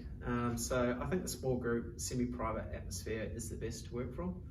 And everyone gets behind each other, and it's a learning atmosphere, and it's for results. Tom, I've got one for you, mate. So you do look after the Storm Pathway program, and when we were able to view quite a fair few professional team programs within our facility at Amy Park Stadium, but also we've done this throughout our careers, right? And they follow a large group training format, right? Even you follow a large group training format. So, that's strength and conditioning that we've got to fit in to a team-based environment, which is very different, very unique to the model that we do. Like, I would question that, and this is just my point of view, that our model is better than the professional sector's model in some regards, especially the ones that have huge 40 people on the list, all doing the same program. And you've got two gym strength and conditioning coaches or high performance coaches on the gym floor helping these teams navigate through. So there's some complexities around that and some issues with that, but we're talking about a totally different caliber of athlete, right? Yeah, well, this comes back to coach capacity, which is one thing that I've been quite passionate with you about in the last little bit, is like, if I have a team of 40 athletes and I'm responsible for all 40, then I'm not going to be able to give them individualised programs and give them my best value. So team-based programs apply the best team-based programming. Hopefully you've got some support staff in the way of, and we're going to touch on this, but physiotherapists and the likes to sort of have some assistance in that space. Maybe you've got an assistant S&C coach, whatever it may be. The Storm Pathway program, for example, is the best that we can possibly do in that sense. Is like, what's the overall target? What's the overall target for the team, which is beneficial as well because they are a team, so they've got the same end goals, which is to play the best that they can on Saturday. Yeah. And then be prepared for that, and then have finals at the same time for all of them. But what you're getting at is like that some of those, if we're talking a team-based program, is very different to what you're talking about in terms of your box fitness class. Yeah. Where it could be one of those boys from the pathway that goes and joins, and then they're alongside a ballerina and a swimmer and a ice hockey player. And see, that's the difference too. Like, you might have people in season, out season, off season, but they're all still doing a general program. Like, that's probably the only issue with large group training. And we've already touched on the fact that the likes of CrossFit, while it embodies the same principles, I suppose, and methodology around our industry, it is quite damaging for an athlete in season. They just can't simply factor in training loads and game day expectations and recovery and what's needed to be eating on a daily basis, right? So, your F45s play the same issue. I've got guys on my footy team that are doing F45 during the footy season because they just, they're going to be if they're doing F45. So for them, it's actually helping them get fitter. It's fantastic. But I tell you now, that guy is getting injured 2 or 3 times a year. And it's been consistently happening for the last 2 or 3 years, just by listening to me, right? So the issue here, Brett, and we'll touch on, Port Melbourne VFL as well, because that's probably another point of a team-based program. But your perception on sports performance training, multi-code, multi-sport, in a large group format, and then let's compare that to VFL level. Yeah, exactly as Tom said. there are so many different needs when you come into a large group, and all of those are then multiplied. Multiplied by 2. Are they in season or off season? And then multiplied by sports, and then multiplied by age, injury history. Whereas when you're working within a group which all have a common goal, it's a lot easier to train. But you've got to go back. You can't have what's ideal. You've got to go what your resources offer. And if your resources offer one coach and 2 hours a week, then you need to get your list of 60 players through an S&C session in 2 hours. What's ideal? Maybe 5 times a week you can see them and break them into small groups and become more individualized. But ultimately, it's again, it goes back to education and communication. Yeah. If I'm going to have 50 blokes in the gym and I've written up a template program, it's them being educated enough and having the common sense to say, Brett, do I need this? I've had an injury, or Brett, I haven't been training, I've been sick, should I be doing this? Or, I know for a fact that I've got to run tomorrow night at footy training, I'm not going to do a 1 rep max on my squat, I'm going to do an applicable load. So something really important within large groups is having that ability to educate them at the start of what you want and why you want it. Yes. And then your sessions are going to run. I agree. So that's probably the critical mistake an athlete will make, is joining a group-based training program, right? Knowing that, let's just say they are fresh into training and they're going into a training environment, right? If they don't know the basics behind how to squat, how to hinge, how to do a chin-up maybe, like how to use a bike or a rower. So these are things, this is the mistake of the large group training format, is that for anybody entering into a training atmosphere that has had no experience, right, they aren't going to learn it before they jump in. Like, you look at F45, you literally sign a waiver, you jump into class, you have to learn on the go, right? So the biggest mistake you can make, guys, is that when you're joining a large group training program, if you haven't done any training before in the past, you're going to put yourself at massive amounts of risk. Even if you are joining a strength and conditioning program, it's probably worse if you're doing a strength and conditioning program, that's sports specific, because you're going into an environment with 20 or 30 other people expected to know how to do the basics. So that's the risk, right? Great. Yeah. I was just going to say, like, that education and empowerment of the athlete is pivotal. But from a systemization, monetization point of view of these large chains, it takes time and it costs them money. Hey, but that's why these large group training institutes are producing a whole network of injured not even athletes, just injured people into the industry. There are now people that are afraid to go back to training because they've been burnt by, poor programming, poor coaching in group environments. I see it happen all the time. You speak to any of our partnered physios and allied health professionals, they are seeing a heap of injured athletes coming from the likes of F45, the like, right? And it's probably not against their actual coaching model. It's just these guys are going in fresh. They don't know how to do the basics, but they're going into a group training program which is just not suitable for first timers or beginners. It's like putting unleaded petrol in a Formula 1 car. It's not going to work. Formula 1. It's going to blow the engine up. It will blow the engine. It may be useful for an old Datsun, but not for a Formula 1. I agree. Okay, so be very careful. Large group training, you need to be able to have something a bit more specialised. We've been honing in on that. Now the last one, point number 10, and this is probably one of the critical mistakes. Now this is probably a bit higher level, right? Because, and we spoke about this at the start of this podcast, and that is, the level of expertise around certain professionals within the industry. Now, what we are seeing now at the moment in our industry is that if I want to get faster, I'm going to hire a track coach maybe once or twice a week. Okay, and if I'm going to get stronger, I'm going to hire a PT or a strength and conditioning coach to be able to work on strength and power and maybe some injury prevention work, but maybe not. And then I might see a physio on a regular basis, or a chiropractor or a myotherapist to crack my back, to make sure that I don't injure my back. I'm also going to get Pilates to be able to, prevent all types of injuries with Pilates, reformer Pilates, right? Because the physio said that after I've been treated, you need to be doing reformer Pilates. It's the best thing for your body, right? Now, I want to put it out there. Do they all secretly hate each other, or why can't we get along? And also, those are probably the main ones that you're looking at. And then you've got what we do, which is what's called a performance coach.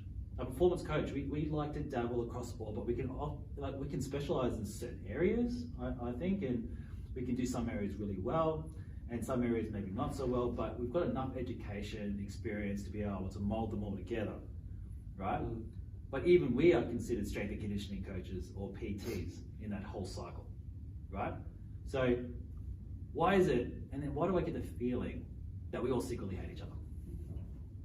Because you're a cynic, mate. I don't. It depends where you are. I mean, from my experience in PNG, and then obviously with the Storm guys and stuff like that, that teamwork makes the dream work. Is really true. Like, you know, one of my favourite sayings is that, like, we are one part of we're one cog in the wheel of performance. And I try and, you know, continually drive that message, because what ego does is separate those cogs, you know, and they don't line up. But they really have to go hand in hand with athlete being the centre. Yes. Like, we as a performance coach are somewhat generalists in that we can do the rehab, we can do the you know, the speed, we can do the recovery and regeneration and the strength and power and whatever it may be, but there's a spectrum here from doctor to physio to EP to performance side of things, and sometimes ego lets that spectrum get out of check a little bit. And I put my hand up, I know in the past, definitely, you know, by trying to defend yourself, and I know Brett's probably going to touch on this now with COVID, it's like trying to defend your own space. You probably let your ego get in the way of what is actually best for the athlete, which is so ironic. Absolutely, and I think that, you know, the ability for an athlete to get success through that model, whichever model you want to pick, you know, if it's just one coach or it's a combination of two or three, the ability for those professionals to collaborate effectively for your best interest is maybe one of the hardest things to get done and run. Yep. And that comes from trust and probably education. You think of, I guess you go through your medical profession, such as your physios, chiros, osteos, that I guess group of professionals, and do they trust the fitness industry? Because they're lumping us into the fitness industry. Are they educated enough to know what we do, why we do it, how we do it? So most of my time I spend with the professionals these days is educating them on what we do, and there's no better way than getting them to come down and watch a session. And 9 times out of 10 the comment is, "Oh, I thought you guys were just PTs." So look, they're missing the trust in the industry, and that's why there's no collaboration. And I think with COVID, it's not going to bring us closer together. I think it's going to push us further apart. Yeah. Everyone is going to be looking after their own home. There is going to be a lack of money within sports due to what's happening. So everyone's going to be making sure that they're okay first and foremost before they collaborate. There will be some individuals out there that will still understand, you know, collaboration is important, networking is important, ensuring that you're still working together for the athlete's best interests, but they're going to be few and far between. Yeah, it's an interesting topic. Like, we have such a bad stigma attached to what we do as professionals. Like, we are considered the fitness industry, and this is why I suppose, you know, most of what we've spoken about today is about just educating people the difference between the fitness industry and the sports performance industry, because it is remarkable difference around science, around the way we coach, around technology, you know, athlete development equipment that's specific for your sport, etc., etc., etc. Like, there's a big difference. But when we're looking at collaborating with other allied health professionals, okay, and you know, even you know, sports doctors or anything like that, there is always going to be the risk of ego stepping in, like you said, Tom. There's always going to be the risk of, I might need to keep this person as a client for another 5 weeks so I can get an extra 5 consultation fees so that I can, you know, keep my back pocket very healthy, right?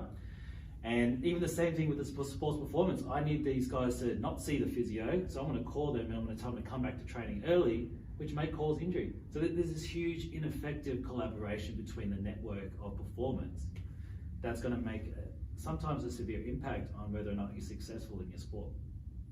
Yeah, and you know, I think your environment's spot on. Like, it's perfect. You guys work together collectively at the Storm to be able to get the best result possible for your athletes.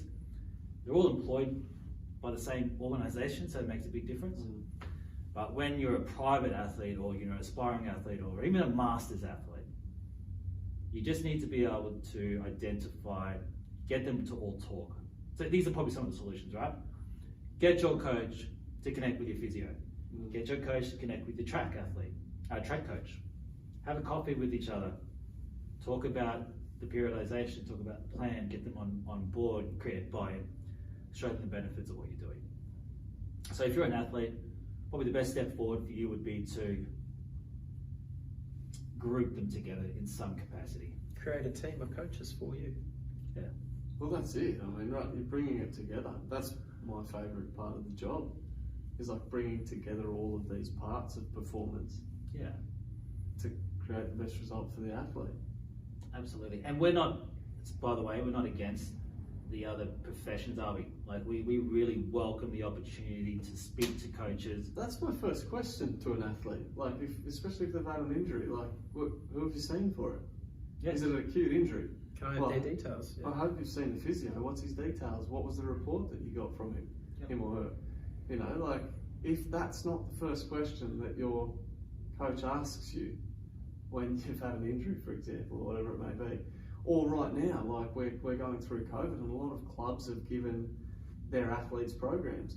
Well, it's not my job to write off the program, you know, like, although ego in the past possibly would have been, oh, what's this? Okay, if that's what's being given to you, then we need to work around that and work it in and see where we can add to it and where we can help you as the athlete and not against it. And that's where issues come into play. I know best, so do what I say. I know best, so do what I say. I know best, so do what I say. Yeah, and that's the issue with, I suppose, the hierarchy of our industry. Physios, sports doctors and chiropractors are literally what they say goes. Don't return to training for 10 weeks at least, all right? But there's a fine line sometimes in rehabilitation, and that lack of trust with our industry is like, really, maybe they could get away with 5 weeks, and they probably support that as well, but they just don't want to pass it on to someone else without knowing them. Well, I wouldn't hand them over, given what you see in the fitness industry. It's bad. If an athlete comes to me and says, I've got my strength coach who's looking after this, well, yeah, that could be old mate down at your Fitness First who's done a 3-month PT course, like Brett said, and doesn't know how to deadlift himself. Yeah. You know, if you're returning from a bloody slipped disc, you're not allowed to do anything for 10 weeks because that's better than what you're going to do with old mate that doesn't know what he's doing. I agree. But if there's education around that, possibly, yeah, get back in 5 weeks because I trust that what you're going to do with this person is going to be good for you. I agree. So I don't know, I think a good possible solution here is if they aren't prepared to work together properly, shuffle around experts so that you can get and find people that are going to work collectively for you.